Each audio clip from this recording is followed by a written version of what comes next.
안녕하세요. 반갑습니다. 스마트한 사장은 상속을 준비한다의 김연주 세무사입니다.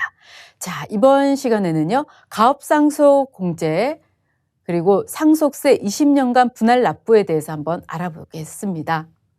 자, 가업상속 공제는 무엇일까요? 이 가업상속 공제는요, 기업의 핵심 기술 그리고 경영 노하우가 원활하게 후계자에게 이전될 수 있도록 세법상 지원하는 제도입니다.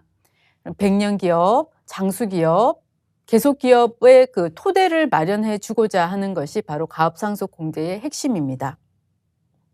이 가업상속 공제 금액은요, 500억 원을 한도로 하고 있습니다. 그래서 이 피상속인의 가업 영위 기간 별로 한도가 나눠지고 있는데요. 10년 이상, 20년 미만인 경우는 200억 원, 20년 이상, 30년 미만은 300억 원, 30년 이상은 500억 원을 공제해 주고 있습니다. 자, 가업상속 공제 요건을 한번 보시면요. 이 피상속인의 요건입니다. 중소기업 혹은 중견기업의 최대 주주여야 되고요. 50% 이상의 지분을 10년 이상 계속해서 보유를 해야 합니다.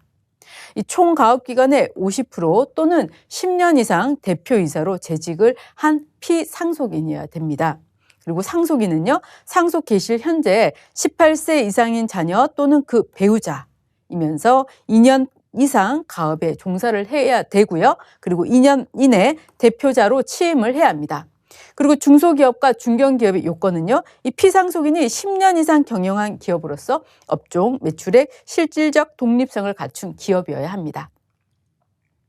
자, 가업상속 공제를 할 때 제출해야 되는 서류가 있는데요. 그것은 가업상속 공제 신고서, 그리고 가업상속 재산가액 명세서, 최대 주주를 입증할 수 있는 서류, 그리고 상속인의 가업 종사를 입증할 수 있는 서류를 제출하셔야 됩니다.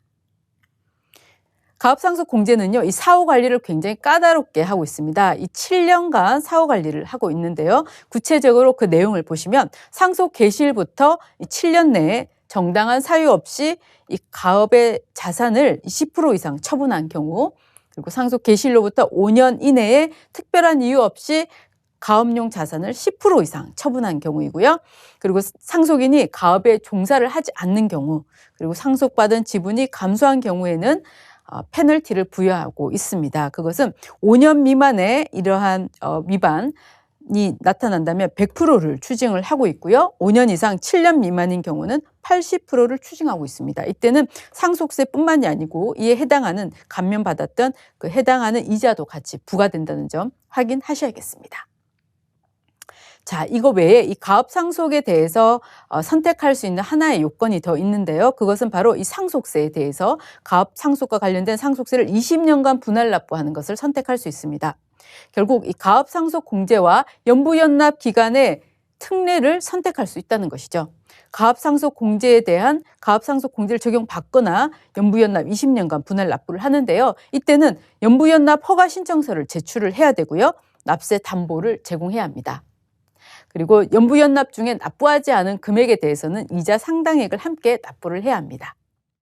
자, 이 50% 기준으로 연부연납 기간이 나누어지는데요. 50% 미만인 경우는 연부연납 허가일로부터 10년, 그리고 연부연납 허가 후 3년이 되는 날부터 7년 이내에 각 해분의 분납세액이 1천만 원을 초과하도록 연부연납 기간을 산정해서 신청을 하면 됩니다.